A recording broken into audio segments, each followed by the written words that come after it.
There is one element that is on every single shopping page on your e-commerce store. And that element is the main navigation.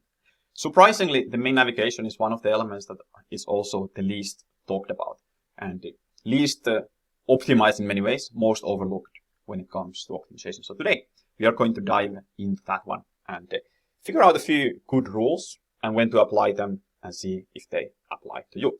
From this video, you'll get actionable recommendations, actionable things to do. So buckle in and let's enjoy the ride. If you don't know me yet, by the way, I'm Samuel Larsen, founder of CRO. You can find us from crogurus.com. We do conversion and average order value optimization for most Shopify stores. Now, let's dive into this one. So a navigation menu, if you're not familiar yet, is an organized set of links to your internal pages. Mostly here, we will be talking about shopping pages, as that is the main thing for e-commerce stores. And these navigation menus are, of course, like always, like on page headers. It's very rare that you wouldn't see a store that wouldn't have some kind of shopping menu on the page header. But there also can be on the left-hand side of the pages. That used to be more of a traditional layout. And here it is meant to guide people to more valuable pages. So here, if, for example, you dive into this store here, Patagonia, you might know the brand, you may go to the front page. Now you need a way to navigate this complexity here. So here they have a bunch of choices, and it might be even like too small to see, but it's a way for you to get to these collection pages. Now, of course, there's many different types of stores. So this can depend a lot on your product line. So for example, if you sell clothing, or if you're ASOS, you might opt for a different menu. So there's multiple ways to skin the cat, so to say. However, there are better and worse practices here that we'll dive into. But before we do that, if you haven't already subscribed and liked the like button, then definitely hit that up and we'll continue with the video. So thank you for that. Now, there's a couple of things to optimize here in general. You have SEO and you have your shopping experience. Thankfully, the optimization for these two parts is very, very similar because what you're looking to do is basically combat the bounce with a good navigation menu. So if you have less people bouncing from your page, that's a good signal for Google, and that's a good usability experience for the user in general. So it will help both outcomes. When it comes to SEO, you do have internal linking that can be very helpful for that purpose. So something to keep in mind. Now, first off, we're going to look into using pictures within your navigation menus. Now, if you think of this approach here, this is, by the way, this is possible on Shopify, WooCommerce, Magento, pretty much any platform you're on. But there's very few limits here that you can do. Now, the main thing here in general, this is why I'm actually bringing this principle first, is the principle of being helpful. Now, here, if you look at the shop by brand selection here, you have all these brands, but you can't really pick the brand from the actual image. It's very small. I actually have this zoomed in as well, but this is pretty small. Now, in terms of this, if you look at this other example, for example, so you have your different phone accessories. Here, suddenly, this starts to be quite a bit more helpful. Here, even more helpful. So you have these different examples of these different types of cases. So you have printed, atelier. So this helps me select a category, whereas the other one is just noise and overwhelm. So that's something to consider. And as a general rule, you can think through if this is actually useful for your visitors. Now, one thing that we do see on all the Shopify themes and in general with the navigation as well, you always have a logo. So logo is your home link. And from here, you can then replace the home link with your logo. So you won't need that link separately. So that's very useful. And of course, it helps people understand which store they are in the first place. Now, here, logo in general should always be visible. In some cases, you might want to hide the main menu in the cart page already. But that is something to test. And then, of course, when clicked, it takes people to the front page. So it's an easy way to get there. And this is a behavior that users have come to expect. Now, next up is how to structure your menu items. There's basically two approaches here that you can take. First is the so-called tiered menus. Now here, this is an example for that. You do not have that many options in general. So you don't need a big menu, and you are able to have your main options on the main navigation. So here, it is a way that is not overwhelming. You have the parent categories here clearly visible. It's understandable what the store is selling, and it allows the user to make one simple choice for a targeted decision within this given moment. So here, it can be very useful for eliminating the choice paralysis and having the visitor more largely targeted to this approach. Now here, generally simpler is better. So if you can structure your main navigation with something like this when it comes to the menu items, then this is good. This is also a very mobile-friendly layout. So if we were to check this site, for example, on mobile, you don't need to do that much more because you already have the menu items listed here. It's not behind a shop all button. So this can make it quite a bit more friendly like this. So I see immediately what I'm going to get and what there is on offer on this particular site. Overall, tiered menus is something that used to be the default. Then they were overtaken by the Megamenus. Now, the Megamenus are generally a great experience for desktop, and they serve the desktop user better generally. So you have all these choices pretty easily available. You can just make a selection. However, it is difficult to get a perspective of what's on offer and these main categories without actually activating the shop. So here, if you are just browsing, you don't actually get these like inspirational moments where you happen to see this menu item. And on mobile, it can also be quite a complicated thing. So here you have your shop. You actually don't really know, this is actually not a link from this. It's not a great example or implementation rather. And then you have your categories, and it's one more category here. So it's a lot of clicking and a lot of navigation here. And people do get lost in these menus easily. And then it's quite a bit more difficult to use. So if you are mobile heavy on your site and you don't want to do a separate experience for mobile and desktop, which generally is quite complicated / expensive, then I'd recommend to stay away from Megamenus if you can. So here, this is one where Megamenus can introduce a little bit of a paradox of choice as well.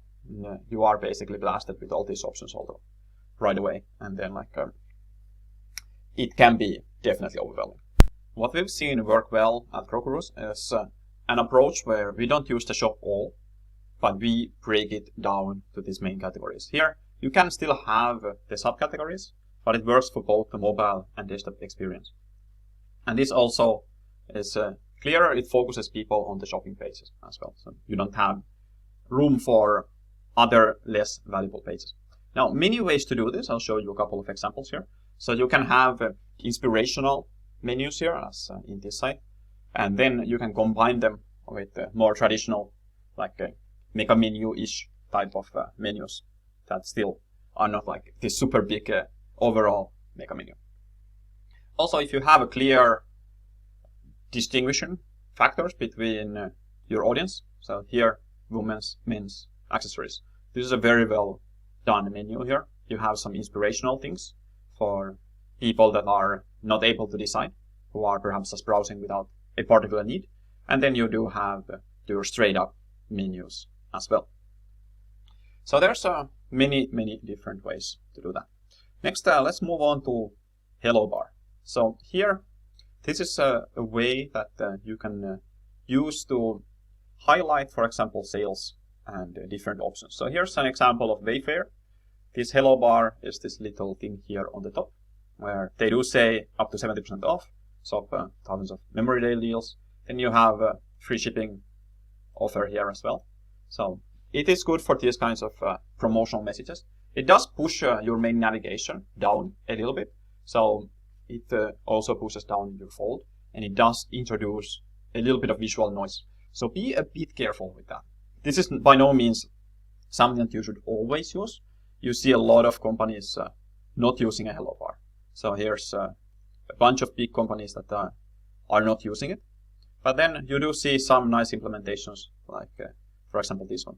Here you can easily test this. This is one of the easiest things to test. See how it affects you.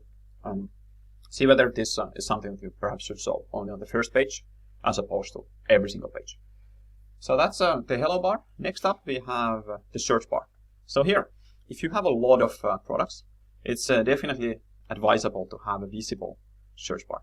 So here, this is an example of, suppose you can see different big stores like Amazon really utilize the search bar and pay a lot of real estate to it. So if you see like this one, this is like ridiculously lengthy. Like they just made it so big that it cannot be ignored. And it's also something that is background contrasted. So this method will work for that. Same here actually, you have this little thing calling attention to it. And that way you are more likely to use the site search. People that use the site search convert 3 to 4 times higher than the people that don't browse. Then the distinction there is of course like not all the visitors that don't use the search actually continue. So you have to look at the non-browsers.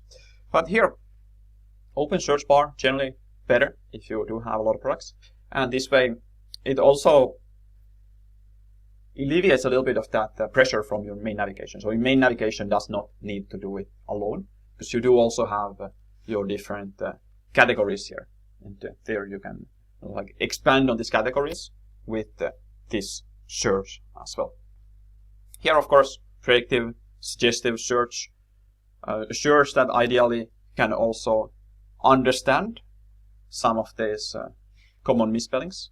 So this search would then like autocorrect. So here, for example, I miswrote the word kids.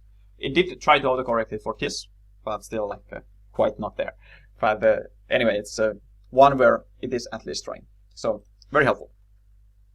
Next up, shopping cart icon. So here you have your menu, shopping cart icon, very, very important. Otherwise, like people will just get lost on their journey. Usually, e-commerce sites have it as just an icon. What you can also test is having it more visible as my cart. Usually one of those things where having this icon will tell people that this is a shopping site. And we do see that a lot of bigger stores are actually even spelling it out. So it is cart here. And there's a lot of real estate put into that. So that way, people that are not as used to shopping, if you have an older audience, for example, or an audience that is not as used to shopping, you can spell it out and get better results generally. So here on your cart, you'd of course want to also itemize how many items you have on the cart. And this calls attention to it. One item in the cart. So showing the number, not just like an icon or like a little red highlight, for example, is preferable because it's just more clarity. I have now added this exact item on the cart, and that's also one that like, users feel in control. They feel more comfortable about that as well. Next up, we have the account/login icon. So first of all, here you have this on quite many stores. So you have this little dude here on the top right. Sometimes you have it spelled my account. And here, like this is typically one where you definitely want to have the hover effect to explain these icons. And many stores don't have that. Like for example, here we don't have the hover effect. But one thing here to consider is how many people are actually using this. Because by adding more and more items to your header, you are also making it more overwhelming and in generally more confusing. So there's this principles of like so many messages equals no message. And you can see like even big stores like Wayfair, like most likely have a ton more accounts than you do, don't have this option. So it's definitely possible to get away from that and have my account on the footer instead. Now, if you are a starting store and you are just like looking to make your first million, you probably don't have that many users to begin with that are coming back.